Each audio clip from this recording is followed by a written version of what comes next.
Everyone, welcome to the channel of RC campus. So student, आज हम class 6 science का नया चैप्टर स्टार्ट करेंगे। Measure and measurement of distance. Motion मतलब होता है मूवमेंट। आप जानते हैं अलग अलग चीज़ डिफरेंट टाइप से मूव करती है। जैसे आप यहाँ पे क्लॉक को देखेंगे, बाइसिकल अलग तरीके से मूव करेगी यहाँ, और आपको ऑक्स जो है वो आपको अलग तरीके से मूव करेगा। प्लेन अलग तरीके से मूव करता है, सभी के मूवमेंट अलग है। ये हम चैप्टर में रीड करेंगे। चैप्टर में हम लोग टाइप ऑफ मोशन के बारे में पढ़ेंगे। मेजरमेंट ऑफ डिस्टेंस, सेंटीमीटर, आप जानते हैं मीटर, किलोमीटर, मैथ में भी इसे पढ़ चुके हैं। अब हम थोड़ा साइंस में भी देखेंगे। चलिए स्टार्ट करते हैं। एनसीईआरटी से चैप्टर उसके बारे में समझेंगे। Okay, let's begin now. There was general discussion among the children in the पहली and बुझोस क्लास। पहली और बुझोस के क्लास में एक जनरल डिस्कशन चल रहा है बच्चों के बीच में about the place they had visit during the summer vacation. Topic क्या है कि समर वेकेशन में, गर्मी की छुट्टियों में बच्चों ने किन किन जगहों पर विजिट किया। Simon had gone to their native village by a train. कुछ अपने नेटिव विलेज गए, वह अपने गांव ट्रेन, कुछ ट्रेन से गए। देन अ बस and finally a bye block cart. कुछ बच्चे बैलगाड़ी से गए। One student had travel by an aeroplane. एक बच्चा जो है एरोप्लेन से गया, हो सकता है वो बहुत दूर रहता हो। Another spend many days of his holiday gone on finish trip in his uncle boat. ने अपने ज़्यादातर जो छुट्टियों के दिन थे वो ट्रिप पर गुजारे उनके अंकल के बोट पर। आस्क, टीचर उनसे कहती है, them to read newspaper article. Teacher उनसे कहती है कि न्यूज़पेपर आर्टिकल को पढ़ो। That mention about a small. Article में क्या मेंशन था? ये मेंशन किया हुआ था कि एक स्मॉल व्हील व्हीकल्स के, जिसमें कि एक छोटे छोटे व्हील पहिए थे, move on a soil of Mars, जो कि मास के सोल पर मूव करता है, काफ़ी सारे एक्सपेरिमेंट कंडक्ट करता है, मूव करता है। These vehicle were taken by space craft all the way to Mars. ने अगर कल्पना चावला वाला चैप्टर पढ़ा होगा तो आपने स्पेस क्राफ्ट देखा होगा। तो व्हीकल को इसमें ले जाया जाता है। दिखा देते हैं आपको एक बार। देखिए, ये है वो व्हीकल, इसको हम रोवर बोलते हैं। जैसे इसमें काफ़ी सारे छोटे छोटे पहिए होते हैं, इसमें काफ़ी सारे कैमरेस लगे हुए हैं, जिससे कि स्पेस क्राफ्ट में बैठे हुए लोग जो हैं, स्पेस सेंटर में बैठे हुए वो सारे चीज़ें देख सकते हैं। काफ़ी सारे इंस्ट्रूमेंट इसमें फिक्स हैं। इस व्हीकल्स के बारे में आपको बच्चे पढ़ रहे हैं स्कूल क्लास में।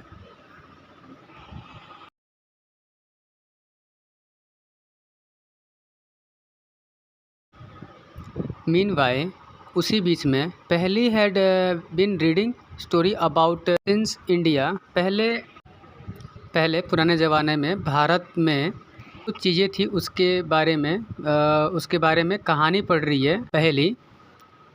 And wanted to know how people travel from one place to another in early times.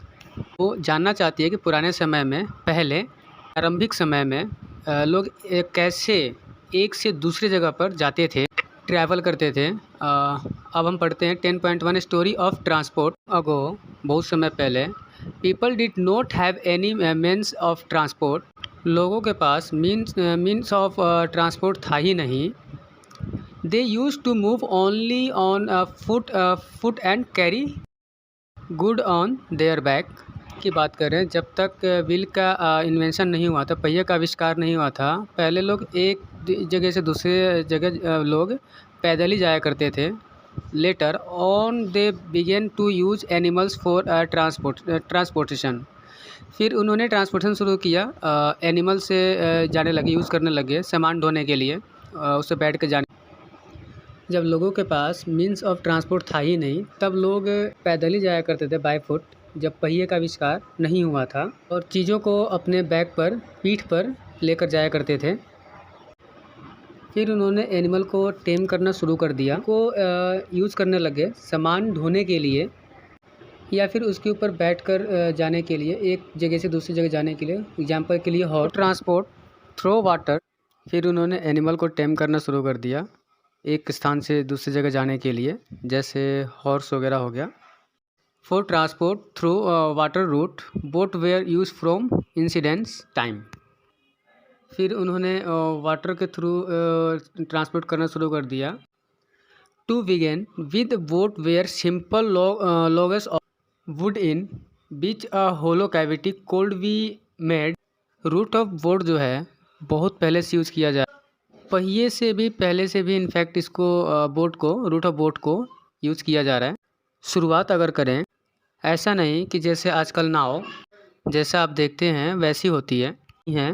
पहले जो था बड़े बड़े लकड़ी को काट कर खोखला कर दिया जाता था और उसी का नाव बनाकर इस्तेमाल में लिया जाता था। Later people learn to put together different pieces of wood and gives shape to the boat. बाद में फिर उन्होंने अलग अलग पीसेस ऑफ वुड को कलेक्ट करना शुरू कर दिया, बोट का एक शेप दे दिया। Imitated the shape of the animal living in water. Shape कैसी थी उनकी नकल करके दी गई, इमिटेट करके। इमिटेट करना मतलब कि नकल करना होता है। तो एनिमल्स वाटर में रहते हैं, आपने देखा होगा फिश वाटर में रहते हैं। फिश शेप हमने देखा है आगे से पतली होती, बीच से मोटी और फिर पीछे से जो है पतली होती हैं। ऐसे ही शेप देखिए नाव को भी दी गई है ताकि वो पानी को कट कर सके। तो वहाँ से हमने इंस्पिरेशन लिया। ये एनिमल्स पानी में इसलिए तैर पाते हैं क्योंकि इनकी शेप ऐसी है। किसी भी एनिमल्स को देख लीजिए, क्रोकोडाइल को देख लीजिए, फिश को देखिए, फिन को देखिए, बेल्स को देखिए, तो इनकी शेप ऐसी है। उन्हीं को देखकर हमने के शेप को यूज़ करके हमने डिफरेंट जो ट्रांसपोर्टेशन है, चाहे आप कोई भी देखो, शिप देखो, बोट देखो, तो सबकी जो शेप है ऐसे ही दी। Recall our discussion of this streamline ship of fish in chapter 8 and 9। Sorry safe. So हमने 8 और 9 चैप्टर में इसकी जो शेप है वो स्ट्रीमलाइन है। स्ट्रीमलाइन का मतलब है आगे से पहले पतली, फिर बीच में मोटी और फिर पीछे पतली, फिर पीछे से की पतली हो जाती है। Invention of the wheel made a great change in mode of transport.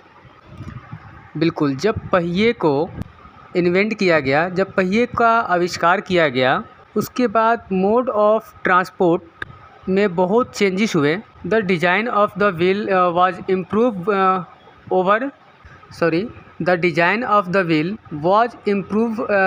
Over thousand of years.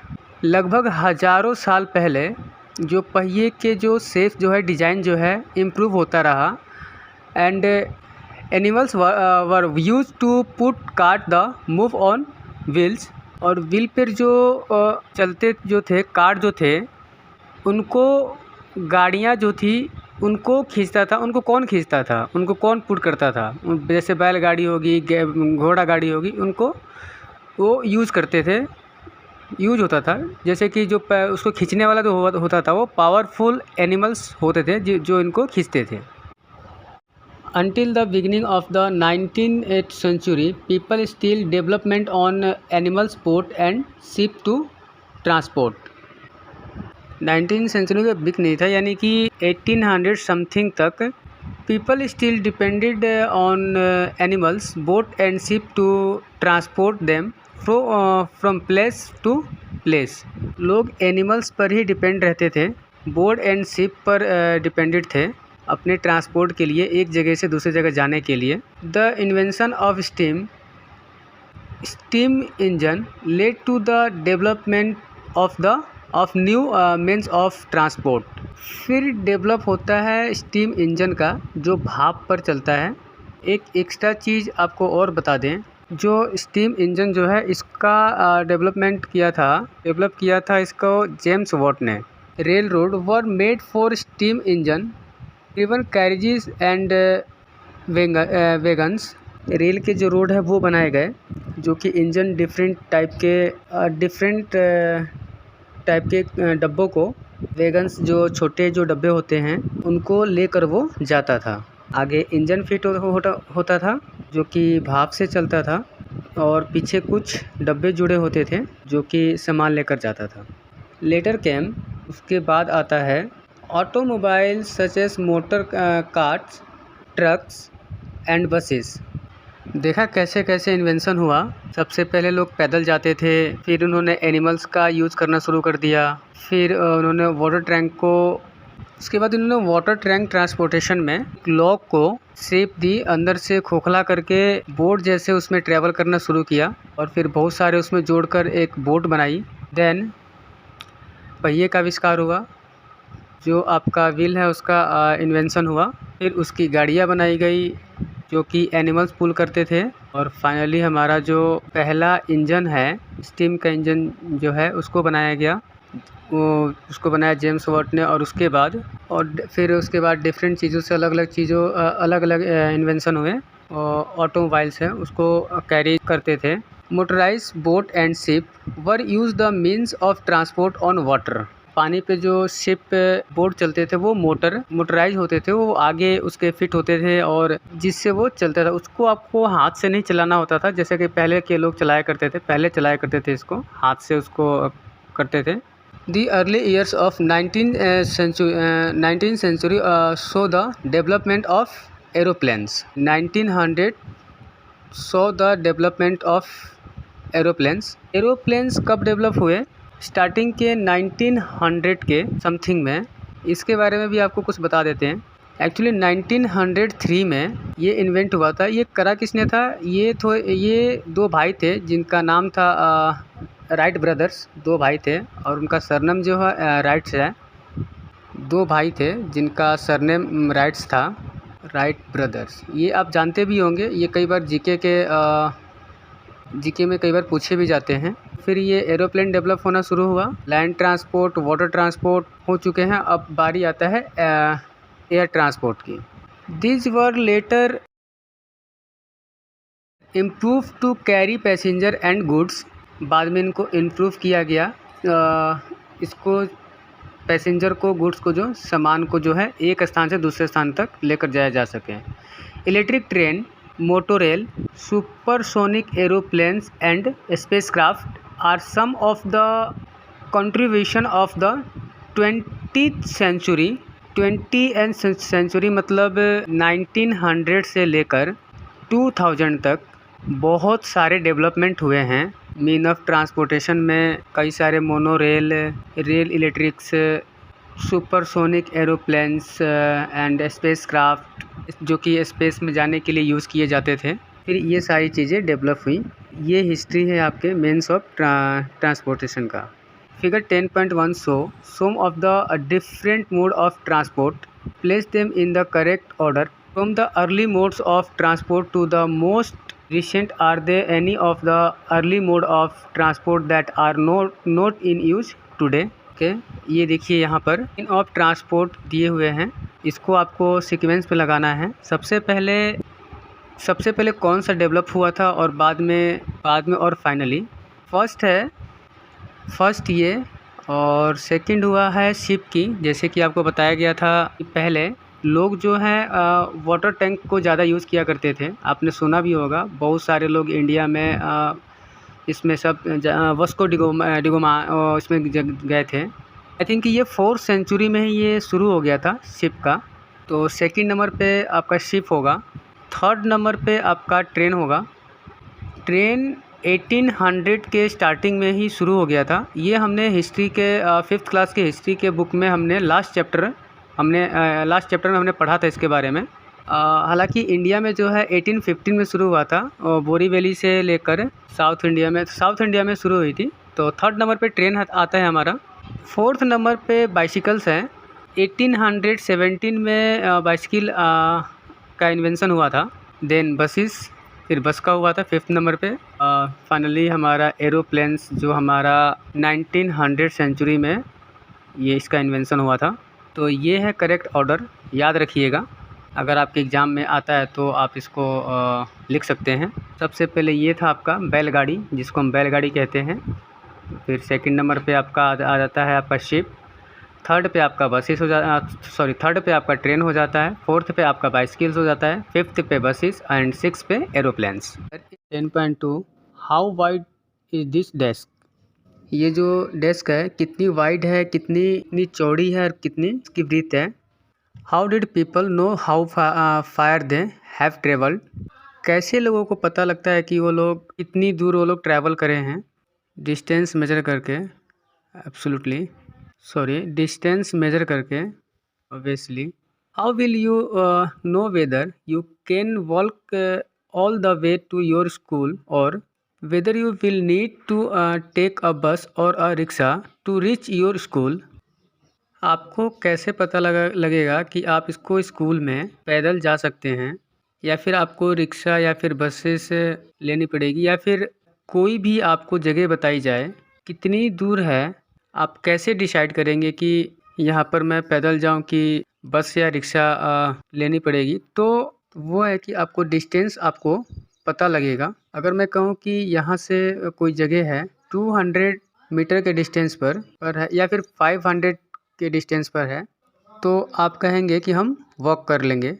चलिए 1 किलोमीटर तक कर भी मान कर चलिए कि आप वॉक करके चले जाएंगे। लेकिन मान लीजिए कि कोई जगह बहुत दूर है, मान लीजिए कि 20 किलोमीटर है, तो फिर आप पैदल नहीं जाएंगे। Then you have to you any mean of transport. Okay, bus या फिर रिक्शा या फिर कोई और चीज़ें आप यूज़ करेंगे, इस्तेमाल में लेंगे। बस लेनी पड़ेगी, रिक्शा लेनी पड़ेगी या फिर आपको कार लेनी पड़ेगी। कुछ आपको लेना पड़ेगा इतने दूर के डिस्टेंस कवर करने के लिए। When you need to purchase something, is it possible for you to walk to the market? अगर आपको कुछ लेना है, कोई चीज़ खरीदना है, तो क्या पॉसिबल है मार्केट तक वॉक करना। डिपेंड करता है कि मार्केट आपके घर से कितनी दूरी पर है। How will you know the answer to this question. इन सभी क्वेश्चंस के आंसर क्या है। इसका आंसर होगा आपका knowing in the distance between to the places. अगर दो जगहों के बीच में आपको डिस्टेंस पता करना हो तभी आप डिसाइड कर पाते हैं कि कैसे वहाँ पर जाया जाए। रिक्शा भी जा पाएगी, बस जा पाएगी या फिर कार। मान लीजिए आपको दिल्ली से गुजरात जाना हो, तो आपको यहाँ से बाइक इस्तेमाल कर सकते हैं या नहीं, कार इस्तेमाल कर सकते हैं या नहीं, प्लेन से जाना सही होगा या फिर कार से जाना सही होगा। तभी आप इसको डिसाइड कर पाते हैं मीन्स ऑफ ट्रांसपोर्ट के। It is often important to know how far a place is. Of course ये बिल्कुल ज़रूरी होता है जानना कि जगह जो है कि कितनी दूर है, so that we can have an idea how we are going to reach that place. ताकि हमें ये पता लग सके कि हम वहाँ पर कैसे जाएं। वॉक करके जाएंगे या फिर बस या ट्रेन लेंगे, शिप लेंगे, एरोप्लेन या फिर स्पेस क्राफ्ट लेंगे। मान लीजिए कि अगर आपको मार्स पर जाना हो या मंगल पर जाएंगे तो आप कैसे जाएंगे, स्पेस क्राफ्ट से ही जाएंगे। Sometime there are object whose length और with we need to know. कई बार ऐसे ऑब्जेक्ट या चीज़ें होती हैं जिनके लेंथ और विड्थ आपको पता होनी चाहिए। अगर आप कोई घर खरीदने जा रहे हैं तो हम बात करते हैं ना कितनी जगह में है, कितने फिट में है रूम। अगर आप देखते हैं, मान लीजिए कि टाइलिंग करानी हो आपको, तो कितना स्पेस है। तो लेंथ और ब्रेथ कई बार फाइंड करनी पड़ती है चीज़ों को। इन पहली एंड बूझो क्लासरूम, पहली और पहली और बूझो के क्लासरूम में there are large desk which are to be shared by 2 students. बहुत बड़ी बड़ी डेस्क है जिनको 2 स्टूडेंट्स शेयर करते हैं, 2 बच्चे उनके ऊपर बैठते हैं। पहली एंड बूझो शेयर ऑन डेस्क 1 डेस्क। पहली और बूझो but frequently end up objecting that the other is using a larger share of the desk। पहली और बूझो एक साथ बैठते हैं, जैसे कि अक्सर क्लास में देखा गया है छोटे बच्चों में, हमें तुम ज़्यादा जगह ले रहे हो या फिर ये ज़्यादा जगह ले रहा है। थोड़ी लड़ाई हो जाती है स्कूल में। अपने क्लासरूम में, उनमें हमेशा फ्रीक्वेंटली ऑब्जेक्ट करते रहते हैं एक दूसरे से कि तुम ज़्यादा शेयर यूज़ कर रहे हो डेस्क के। पहली बूझो को कहती है और बूझो पहली को कहता है। On the teacher suggestion they decide to measure the length of the desk. तो टीचर ने सजेस्ट किया कि चलो लेंथ और डेस्क मेजर करो, कितनी बड़ी है ये desk. Make a mark exactly in the middle of it and draw a line to separate the two half the desk. बीच में एकदम एक मार्क लगा दो। ये तो आप बिल्कुल ही समझ गए होंगे, ये तो आप भी करते होंगे अपने क्लासरूम में कि बीच में एक लाइन ड्रॉ कर दो, तुम इधर नहीं आओगे और मैं इधर नहीं आऊँगा, बिल्कुल मिडल में। Both Paheli and Boojho are very fond of playing gulli danda with their friends. दोनों ही पहली एंड बूझो जो है गुल्ली डंडा खेलते थे अपने दोस्तों के साथ। बूझो बोर्ड अ सेट ऑफ गुल्ली एंड डंडा विद हिम। बूझो के पास गुल्ली और डंडा का एक सेट था। Here is how they try to measure the length of the desk using the danda and the gulli. कैसे उन्होंने गुल्ली और डंडा को यूज़ करके मेजर डिस्टेंस, इधर एक डंडा और गुल्ली और इधर डंडा और गिल्ली हाफ। तो इस तरह से कर लिया बिना स्केल के इस्तेमाल के। एक डंडा और गिल्ली हाफ और इधर एक डंडा और गिल्ली half. The desk same to be having a length equal to two danda length and two length of the gilli. जब इन्होंने मेजर किया तो देखा पूरी जो डेस्क है दो डंडे और दो गिल्ली के बीच है। तो फिर इन्होंने बीच में ये करके और एक गिल्ली रखकर हाफ कर लिया और इधर भी सेम कर लिया। Okay, after a few days the mark line get wiped out. कुछ दिनों के बाद बीच की जो लाइन थी वो मिट जाती है। Boojho now has a new set of gilli and danda as the lost his old one. अब उसके पास एक नया सेट गिल्ली और डंडा है। Here is now the length of the desk same to measure using the gilli and danda. अब नया जो गिल्ली और डंडा है उसको यूज़ करके कैसे किया। अब जो नया डंडा है ज़रूर पहले वाले से थोड़ा बड़ा होगा। अब जो लेंथ आ रही है दो डंडा और दो गिल्ली के बराबर आ रही है। अब वो कैसे करेंगे, बीच में line draw. Hello, now when measure with the new set of gilli and danda, the length seem to be about two danda length, one gilli length with a small length still left out।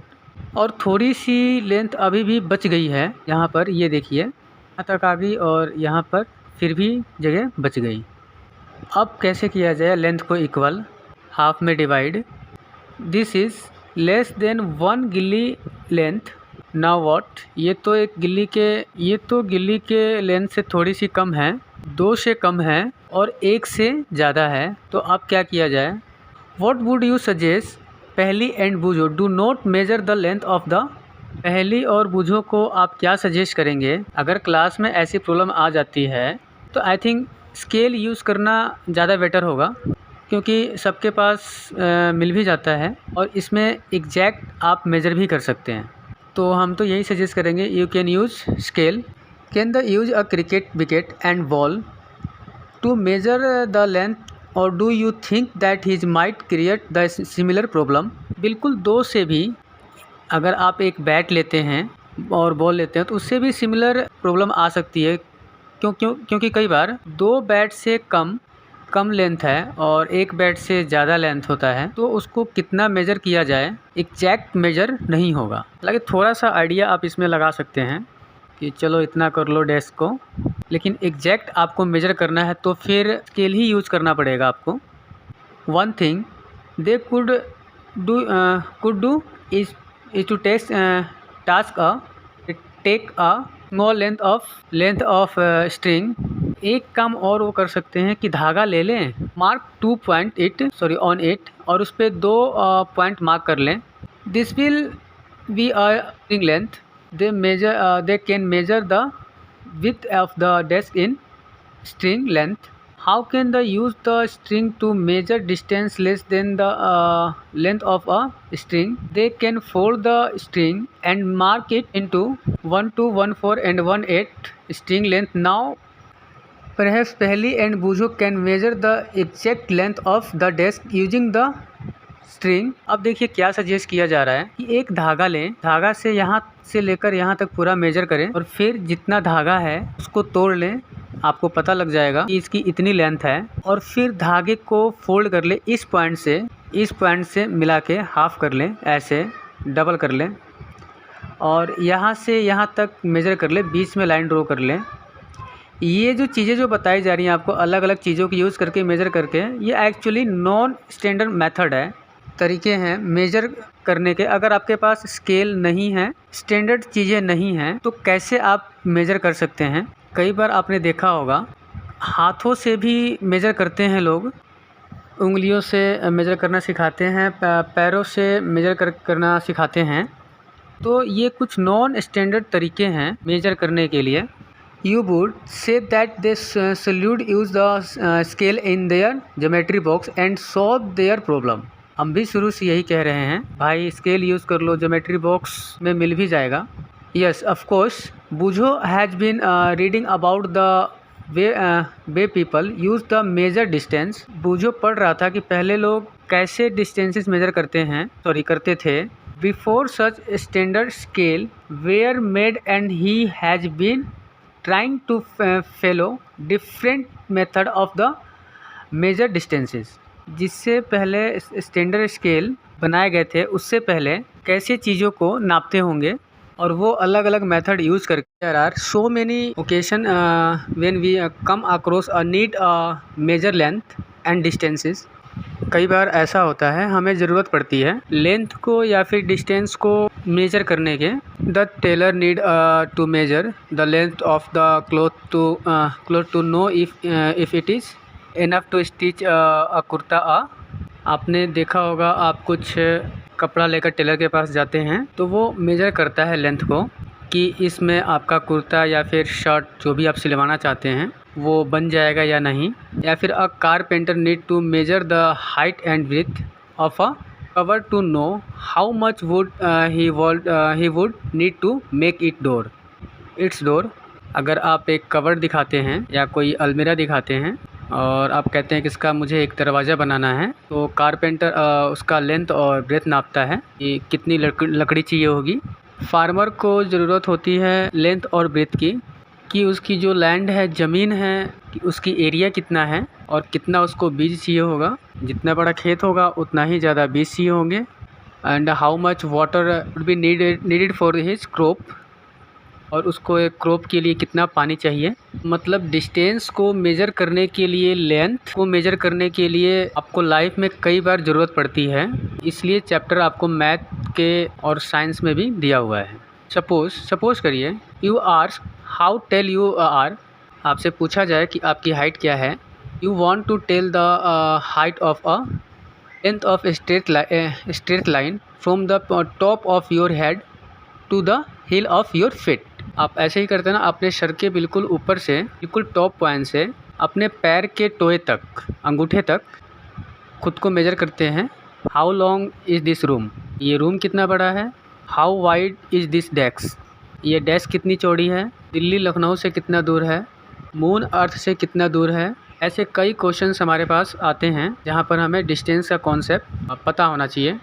All this question have one thing in common, इन सभी questions में एक चीज़ common है। They all concern distance between two place. इन सभी चीज़ों में दो जगहों के बीच के डिस्टेंस की बात कर रहे हैं कि दूरी कितनी है।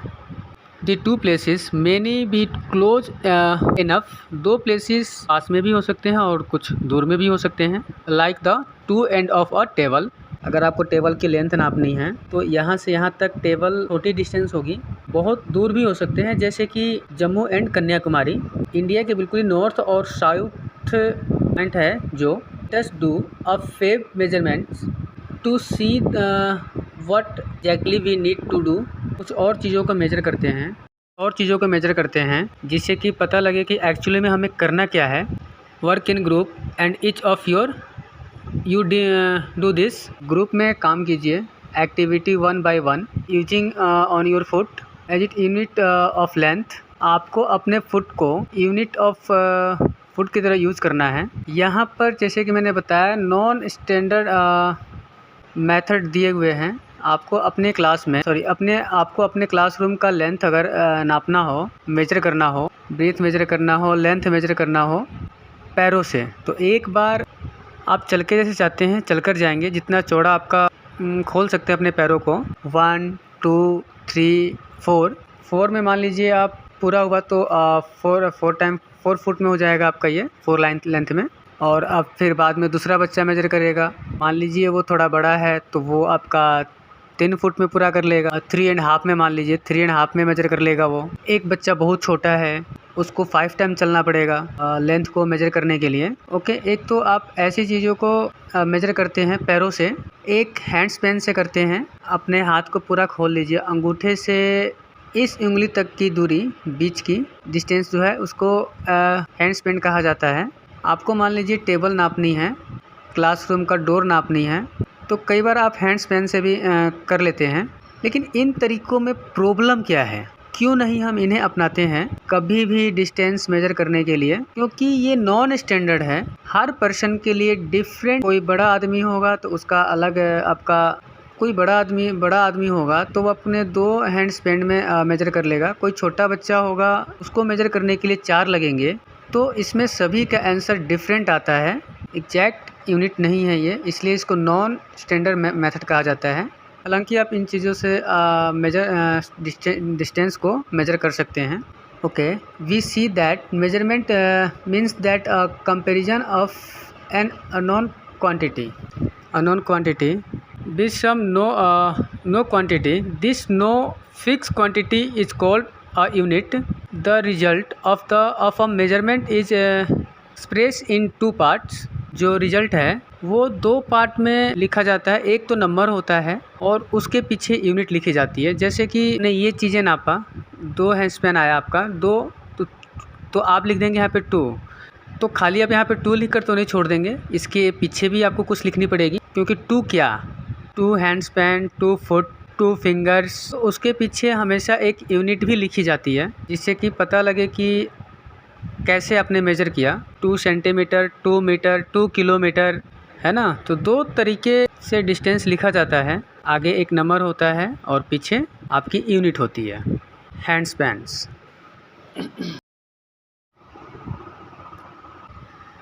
तो 2 हैंड स्पैन जितना बड़ा है डोर हमारा। Okay, now study all the measurement recorded in the table. यहाँ पर अगर मैं आपको बताऊं कि ये आपको बताना चाह रहा है, हैंड स्पैन में मेजर किया जब बच्चों ने, सभी का अलग आंसर आया होगा।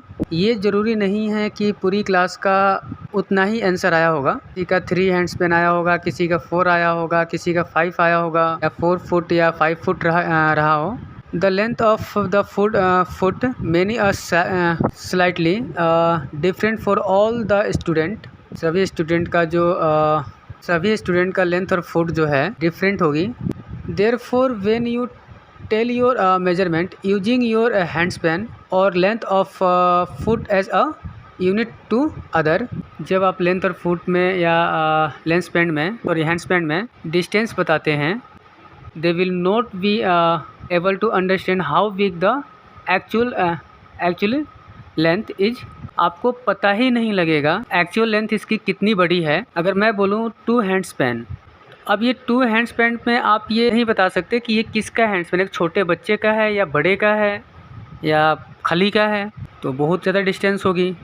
तो हम एक्चुअली में डिस्टेंस का पता नहीं लगा पाते हैं। Okay, unless the know the length of your hand span of foot, जब तक कि उनको हैंड स्पैन का पता ना लगे कि वो कितना बड़ा है। बी सी देयरफॉर, इसलिए हम देखते हैं that some standard unit of measurement are needed. पहले लोग ऐसे ही मेजर करते थे, लेकिन ये बाद में प्रॉब्लम आने लगी। ये अपने हैंड स्पैन से मेजर किया, किसी का कुछ आंसर आ रहा है और किसी का कुछ आंसर आ रहा है, तो उन्होंने कहा भाई ऐसे तो नहीं चलेगा, कोई स्टैंडर्ड तरीका लेकर आओ मेजरमेंट का। That do not change for person to person, जो पर्सन टू पर्सन चेंज ना हो। एक छोटा बच्चा मेजर करे तो भी उतना ही है, और एक बड़ा आदमी मेजर करे तो भी उतना ही आए। उसके बाद कॉन्सेप्ट आया आपका स्केल का, मेजरिंग टेप का। तो सेंटीमीटर मीटर में कर लेती हैं, जो कि सेंटीमीटर मीटर में मेजर कर पाए, किलोमीटर में मेजर कर पाए। इनके बारे में हम डिटेल में पढ़ेंगे नेक्स्ट पार्ट में।